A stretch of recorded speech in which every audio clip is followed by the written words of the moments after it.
Hi, my name is Jeffrey Long. This unit that I've chosen is volleyball. I teach physical education for 8th graders.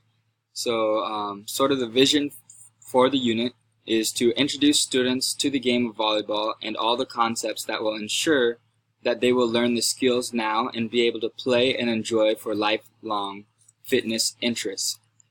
This unit will also make use of visuals, such as videos and presentations, to introduce the sport, to target all kinds of learners, and both written and practical assessments.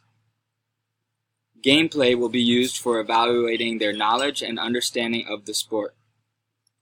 So now we are going to take a look at the video. In this video, we are able to witness a very organized class that has been carefully prepared for. How do we know this? Because there's a routine and everything is easily executed with very little easy-to-do instructions. How do we know it is effective? Because of the different ways it was explained, simply and with demonstrations. Also, the kids are able to follow and keep at it. The teacher always makes sure everyone is doing as told and stays on track, and she also gives feedback which allows them to continue to progress in their skills. So as you can see here, she's giving some demonstrations. The kids are seeing her do it. They are practicing it themselves before they step into a live action drill. No use of the volleyballs yet. They are just bending their knees. They're using their hands. They're learning how to use their whole body to master the skills, the simple skills that will be needed in this volleyball activity. Later on, we see them doing more progression with their service, so they're breaking down the different skills of volleyball. So you got to see them doing the steps that lead up to hitting the serve, and after they practice that without the ball, they will start to progress more, and they'll add a toss to this drill and continue to take steps. You can see that they are not where they would normally be serving the ball. They're starting closer so that they can truly stay focused on the drills. We don't want them to have something that seems too hard so that they want to give up. We want to give them something that is attainable, that they will be able to reach with continued practice. So the teacher is motivating them throughout this video and continually challenging them to remember the steps. So giving them feedback, and even when they're not doing it properly, she gives them encouragement for what they are doing correctly, and this will show them that with time and practice they will continue to improve and be able to enjoy this sport at a higher level.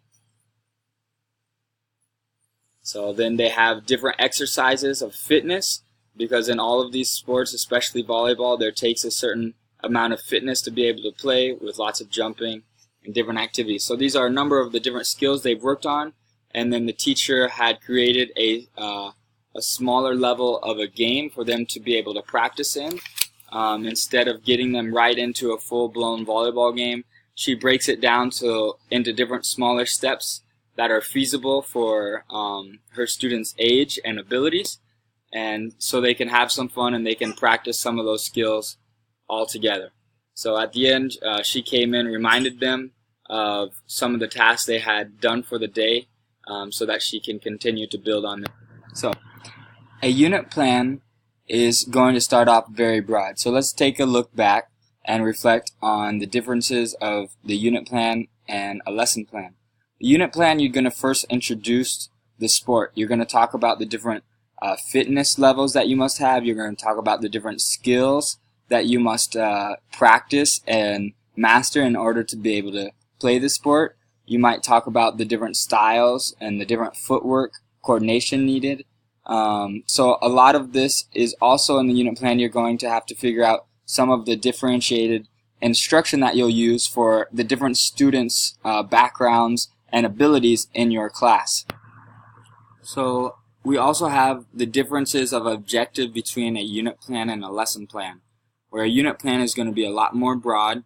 You're going to talk about a bigger time span. You're not going to be able to get into specifics, but more of broad goals. and this is going to be different when you look at a lesson plan and you're going to have specific skills, specific applications and drills that you can do to work on those specific goals. We also have sequencing and scaffolding, and throughout the unit plan this is important so that you can understand from the beginning which tools and which drills you're going to use, and how you are going to slowly through time, as the kids get more familiar and get more repetition, how they are going to progress through the unit and what the end goal for them should be at the end of the unit.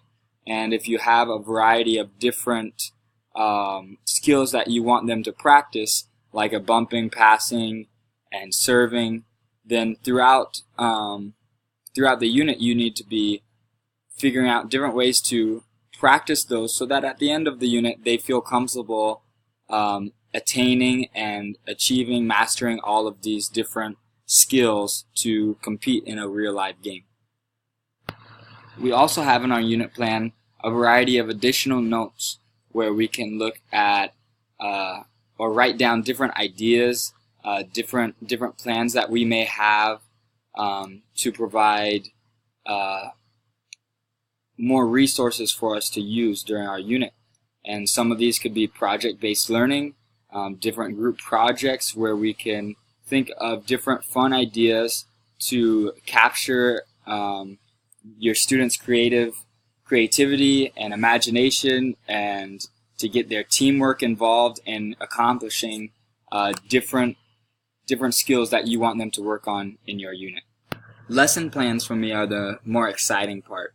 It's where you get to address just one or two different standards inside your lesson, inside the day of class, and you can really focus on more details, and you can come up with fun ideas that maybe they're just a short activity of a few minutes to address a specific goal, a specific part of a skill, but you can be very specific, and this helps us as teachers to be able to do more inside the classroom and achieve more, because when you're specific and you give those small details, you're really helping the students see the importance of something. So the unit plan is the broad picture, but the lesson plans are actually what are going to help us as teachers help our students achieve those bigger, broader goals. And we have a lot of different strategies and different ways we can do this. We have to be creative with our lesson plans and really